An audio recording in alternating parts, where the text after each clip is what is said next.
And it's April the 6th, 2025, here on the Crawford Podcasting Network on a cold but sunny, partly sunny morning here in mid Michigan, East Lansing. I'm here in my East Lansing studios. Tom Crawford here.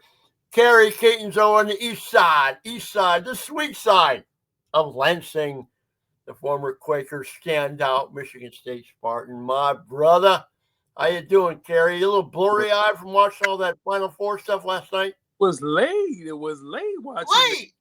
Midnight before I got done watching. We got 2 games. Why can't we start? But they did start at what, 6 o'clock? 6:09 was a tip. I think it started, tipped out 6:13. I look at stuff like that. Yes, it really can't say that's really bad. I mean, you started at 6, so yeah. That's what happens when you got 2 great games. 2 great games. Okay, and we're gonna talk about the second game first, but I'm gonna say the first game. I mean, the second game, how all the incredible dramatics, the Houston Cougars, but the first game, Auburn and Florida, 2 SEC teams. I don't like the SEC, but that had a large percentage of that game was one of the best, most intense, well-played games, offensively and defensively, I've seen in quite some time. It was a great game. I mean, it was just right there. I don't even did it get higher than 6-8 points? Yeah. The way it was defensively that everything was contended. It was just I marveled at that game. I felt bad for the loser of that game. I don't have a liking for either one, but wow, that was a great game.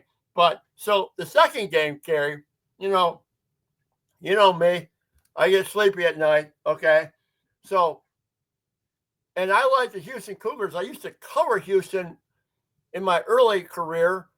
I covered 6 or 8 home games a year when Phi Slamma Jamma was going on from 80. Jamma. Winter 82 to 84, 82, 83, 84 at Hoffhein's Pavilion, which still exists. They got a new name for it.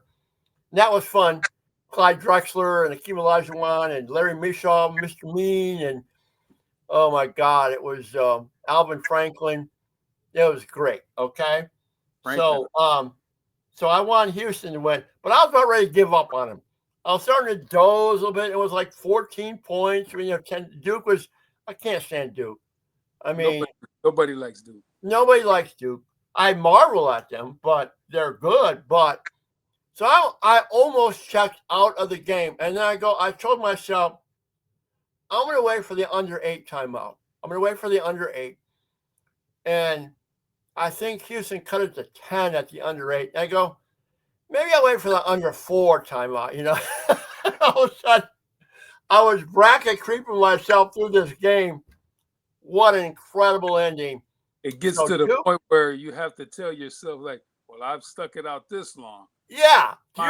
Is that what you do too? I mean, I go, okay, I'm going to go the whole front. I mean, what do I got to do this morning? I'm going to get up by 9:15, dial it up, Carrie, and let's rock and roll. No crap. I sit on the side TV watching some other programs. And so when I look over and it looked like I can hear it, just in white noise. Yeah, white noise. So you hear it get exciting.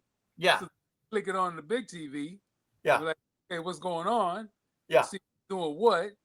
And then, like you said, like as the closer it gets, it's like, okay, it's time to leave it on the big TV now and just watch and see, and just watch how that all unfolded was just unreal.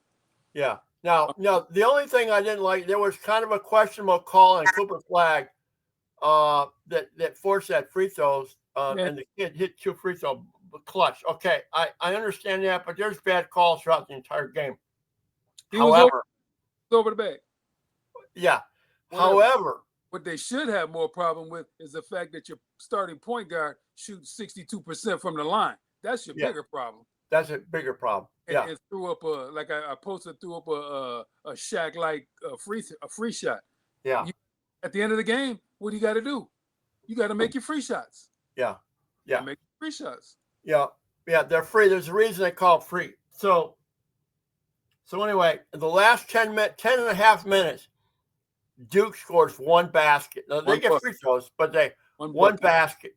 They got two. I mean, two incredible freshmen on this. I mean, the Duke is loaded Always. with talent, and Got the I Boozer mean, a twins coming. generational player in Cooper Flag. I mean, he's unbelievable. But the fact that Houston can muck it up, and didn't give up. Well, Calvin Sampson, and hey, he's got Michigan State lineage to him. His first coaching job was for Judd Heathcote as a grad assistant in 1979. Okay? What does that tell you? Okay? So his job. Yeah. So that's the foundation builder right there. And this guy's been all over. But I was so happy the way it ended. And I hope they beat Florida. I think that'll be a great game on Monday night. But wow. I mean, this is where don't give up, don't ever give up. Sure. And find a way. It's like keep grind. Calvin Sampson said this. You can't chop down the whole tree. I mean, you got to just go branch by branch. You got to just cut it into the lead a little piece at a time. I mean, I'm sure as a college football player, you were drilled into that by George Perlis, just next play mentality, right? And that takes discipline to not look up at that scoreboard and get overwhelmed by the deficit. That's a goes through all sports, but definitely like football, because football you're only going to get better one play at a time. And it doesn't matter what happened the last play. Yeah. Like literally, like, hey man, that play's over. Let's move on. And just keep. And like that inbounds play was so crazy at the end. Like I mean, you throwing it into that guy, I get that, but you got to make yourself more available. Somebody got to be more available. That's a good way to phrase it. Yep. Shoot three, miss with the tip dunk coming on the backside. It's like, these guys are going to win this. I mean, GP used to always say, never encourage a turd. I'm by no way saying that Houston Cougars are turds, but Duke had that game won. I don't know how many times. They did. And to choke it away like that, like, all right, John Shire, Coach K gave you the keys to a Maserati, Rolls Royce, whatever. All you have to do is just maintain it. And here you are with the best player in the country with double-digit leads down the stretch, and you choked it away. No, there's no doubt about it. I mean, they couldn't. They went cold. I mean, but as good as go to the basket. Yeah. Stop shooting. You're winning. Go. Yeah. Plays a drive to the basket, make them foul you and shoot free shots. Yeah. That's what you got to do. You're not making anything. Yeah. But, this other freshman, number 7, Con Knipple, the kid from Milwaukee. It's tough. That dude's a player, man. And he had 16 points early in the second half, and then nothing. And I'm trying to figure out. I mean, he only took 9 shots. That guy is I'm surprised they didn't try to incorporate him a little bit more in the offense midway through that game and beyond. And that's the one thing about like that the Cooper Flag kid, like he doesn't have a problem with facilitating. Yeah. No, he's a great passer. Get him the ball, driving it, and then dish like he did with the tip, with the dunk down the lane. I mean, he has no problem doing that. But I don't understand why you continually just keep shooting. Go to the basket. Make people play defense on you. Yeah. Because inherently, you're going to get fouled. And with referees, the way they call the game, they're going to blow the whistle on half of them in phantom fouls anyway. Yeah. And I'm going to talk about both games briefly here. in the big picture. Now, I know he had the two great freshmen from Duke, and so that's a freshman thing, but these are phenomenal freshmen. But Rick Pitino, ESPN was doing their college game day in front of the Alamo, and they had Rick Pitino on. And Rick Pitino, pretty bright guy, okay? And he typically doesn't make grandiose declarations and things like that. But he made an interesting comment about the transfer portal and the number of mature players, 5-year guys, 6-year guys, 3-time transfer guys that are deciding this Final Four, that are deciding who's going to be the national champion. And it's almost like, this bizarro statement like, why recruit freshmen? Why recruit high school kids, rather? Why recruit them? Go get the finished product. It's almost like you're going over here to Feldman Chevrolet. Yeah, you got all these nice new cars. Hell with it. Let's go get one of those higher end, previously owned vehicles instead. Absolutely. You know what I mean? I agree 100%. Yeah. Because all the bugs have been worked out already. Yeah, exactly. And they got warranties. I love auto analogies. I just do. No, he's 100%. He already stated this year that he's not recruiting any high school kids. Uh-huh. He's already said that. And it's easier. I'm not gonna say it's easy. It's easier in basketball because you can get a couple, 2-3 guys. Yeah. Like Michigan, where they turned over the whole team pretty much. Yeah, they're gonna do it again. Yeah. Which makes it very difficult because now you have to try to get people to buy into blah blah blah. 2 or 3 different guys, key guys, like help Michigan State this year. Yeah. Just a couple different guys. Mm-hmm. You can flip your whole team and your whole situation. Because what did they say? Both of those teams last year got bounced in the first round. Yep.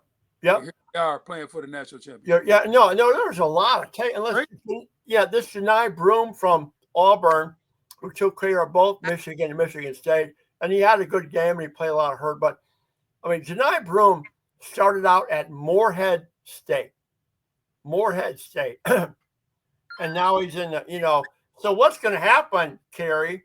In my opinion, freshmen are just going to gravitate towards the mid-majors as a platform to get to the Power Four schools. We said that all along because, like, we talk about it like guys that if you feel that you're D1 and you're not getting D1, okay, it is what it is. All right, maybe you don't pass the eye test, whatever the case is. Okay, go to the mid-major, show out, work your butt off, and then guess what? Yeah. If you're doing it, they'll come find you. Trust me. Yeah, they will find you. Okay. Filling buckets at 18 points a game or 20 points a game, and you're playing some lockdown defense or whatnot. Dog, they'll come find you. Yeah. So all the complaining about I ain't get this, I ain't get that. Well, you know what? Life is full of things that I didn't get. So how about you go work and get it? Because we're talking about the portal and all that because we had a lot of guys upset because Trey Holloman went into the, there's no loyalty and hey, Trey Holloman got one person, or maybe a mom and dad as well, to be loyal to, and that's himself. Yeah, if he feels he can get something, the kid wants to play. I ain't got no problem with Trey Holloman going and doing what's best for what he believes is best for him. Yeah, we're on the threshold of a congressional oversight where there is going to be contracts of players upcoming in the near future, much like coaches. So if Michigan or Michigan State gets a transfer portal kid, they're inking a 2-year contract, 3-year contract for such and such money, buyouts, the whole bit. I can see that. To that point. Yeah, we will. Like football too, where it's like, okay, you're signing to come here, play here, that you're going to play every game. Yeah. You're not opting out because of opt out of bowl games. You do, then you're going to pay us X amount of money back. Yeah. You're here to play every game we play. Mm-hmm. barring injury and that kind of thing. Yeah. And Yep. if not, then you're gonna pay the money back. You bet. So, And you know what? I can't believe it's gotten this point in intercollegiate athletics, but it is. So you got to make it, because right now it's a cluster F. You know what I mean? It's just bad. It's bad right now, and not enough. it's not good. It's not sustainable as a quality product in the long run. And I think fans are going to check out. Now, the NCAA tournament rates, TV ratings were terrific. Oh, sure.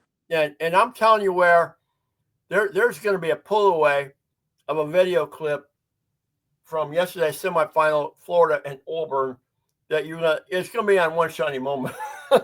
This Elijah Martin dude, okay, who had this dunk. Dude, this guy, we have breakaway dunks, and dunk contest dunks, but this cat is a tough dude. I mean, he did a spear jam where he knew he was going to get his head chopped, and he said, "This sucker's going down." I mean, did you see that dunk? This kid had 17 points. He tried to tear the basket off the floor. But they had two. That was like angry. Like, no, that was an angry dunk. I'm sending the message to everyone here. Like, we mean business. The one that was actually, not gonna say it was more impressive, but it was when the young man had the breakaway, and I thought he jumped too early. Oh yeah, I know what you're talking about. It really looked. I said, well, maybe he's trying to get his Jordan moment pose here, because he flew to the basket and he still flushed it easily. But like, I thought he jumped a little too early. I thought he left too early. And you see that at the college level. We saw this last week in the Sweet 16. Guys ramming into the rim, and it's a bad moment. Oh my God, there were some. That's what I talk about. That Auburn Florida game. I've been Final Four, semifinals. I've attended 3 of them, and I don't need to have my team involved, and I don't even have to have a team from my conference involved, because I love the semifinals, the Final Four, and I thought yesterday delivered in that. The second game early on was like, oh God, this is just a rock fight. It's not my kind of basketball, but it ended up dramatic as hell. That first, it was funny too. Listen to Charles Barkley talk about it. That first 5 minutes of the Auburn Florida game was like, I was just saying to myself, well, Auburn doesn't want to play like that. They didn't play like, because that's how we like to play Michigan State. We want to get because they don't want to do that.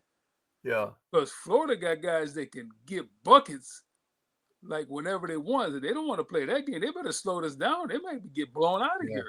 Yeah. And, but they were making shots at that time.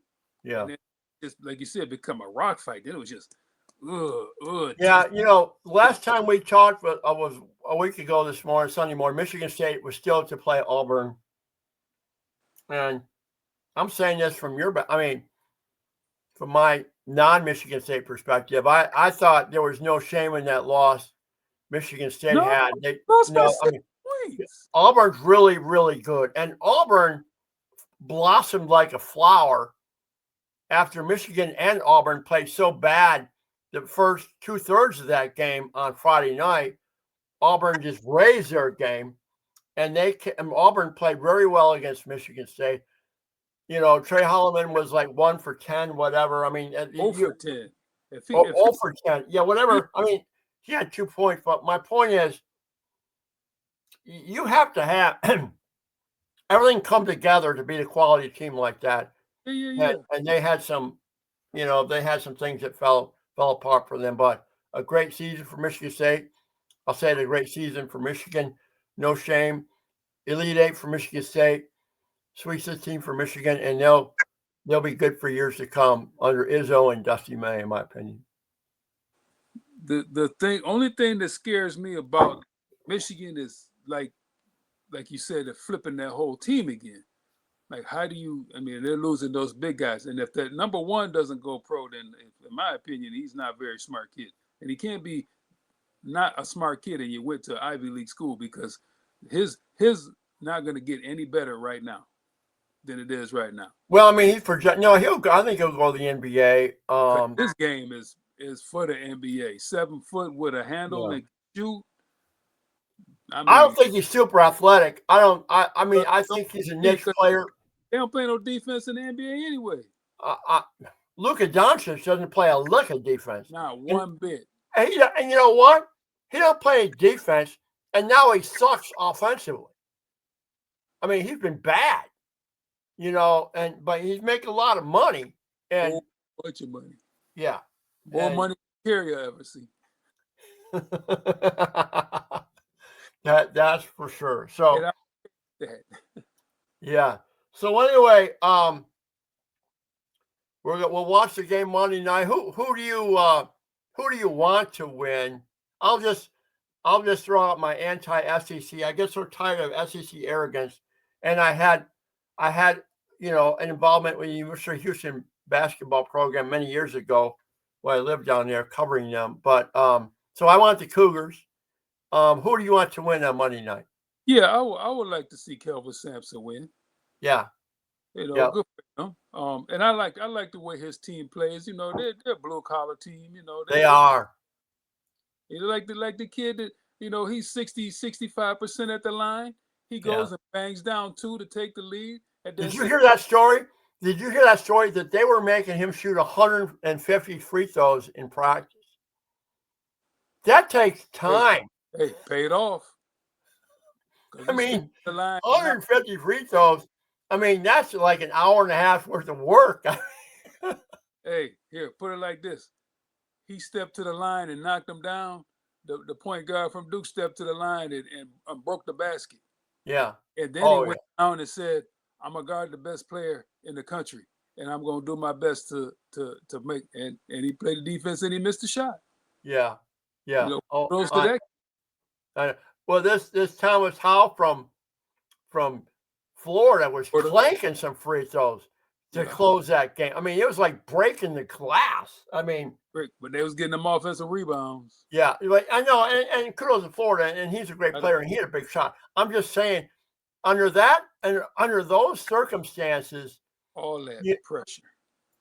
I mean, think about that for a second. How do you do that? Elevated floor, 75,000 plus people there. Looking at you, basically waiting for you to fail. Yeah. Screaming, hollering, blah, blah, blah.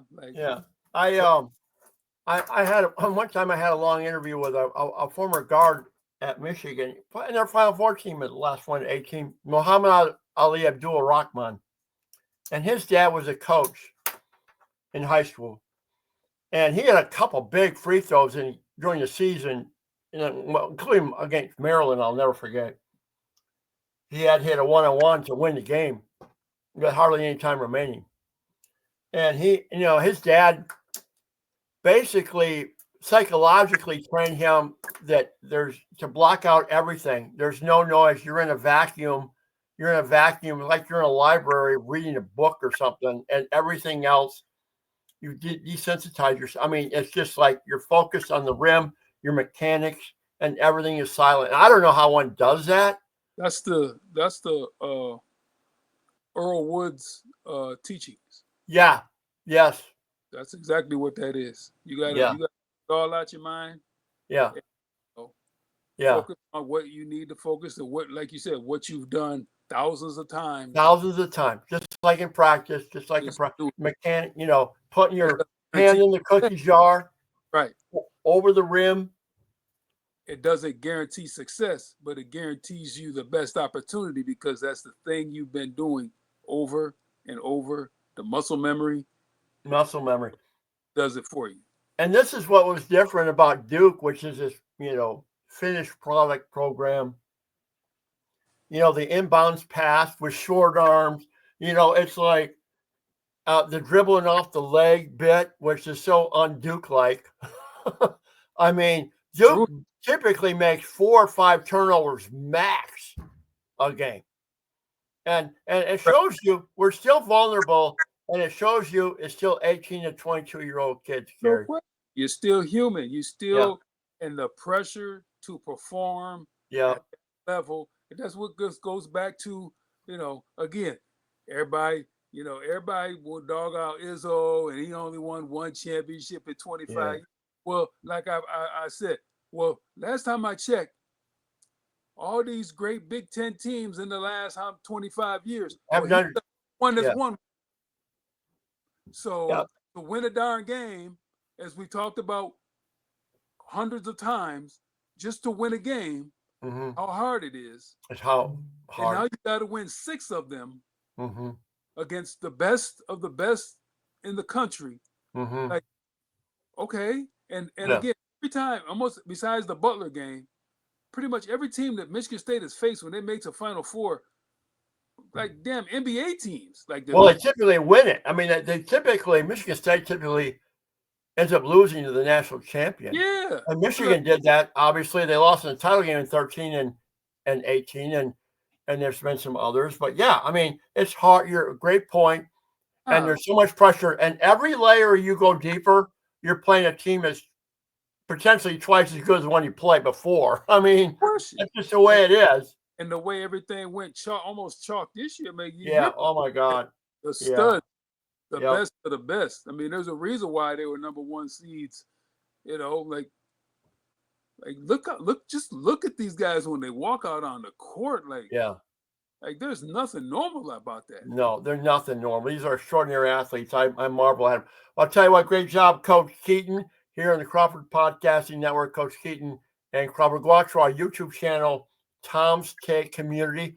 Also on TikTok now, we have those videos that people are fine. Got to hit some of those younger people, a couple of old men, especially me, to listen to. But we got some, profound opinions about, intercollegiate athletics, coaching of your 33 years, college football, college basketball, Michigan State, Michigan. We love it. Every Sunday morning around 9:15, we tape it and get it posted here shortly, and we'll be on next week. And we'll be ongoing talking about spring football coming up, both Michigan State. No formal game for Michigan State, but you got an eye. You're inside the building, and we'll get some insight from you how Jonathan Smith's team's doing over there for the Spartans, and see if they can get back to their winning ways next fall. Shout out to those young East Lansing Spartan dogs out there that's been grinding and getting better every day. Evan Boyd, pulling him in, baby. Jace Cleary, love to see them kids getting better out there, man. And it's really, Jace will get there eventually. He's just got to grow into that. But I'll tell you this much, Tom Crawford. Evan Boyd and Charlie Baker, they look the part and they look like they belong, and it's a beautiful thing to see. Yeah, my son Cody, Coach Evan, his freshman year at Central, and day one, he came with a high motor of work ethic that surpassed the veteran players dramatically. And when you can do that as a freshman, you got leadership going on right there that will carry you. Yep. Yes, definitely. Sir. All right, man. As you always end it, go green. Go blue until next Sunday. Have a great week, folks.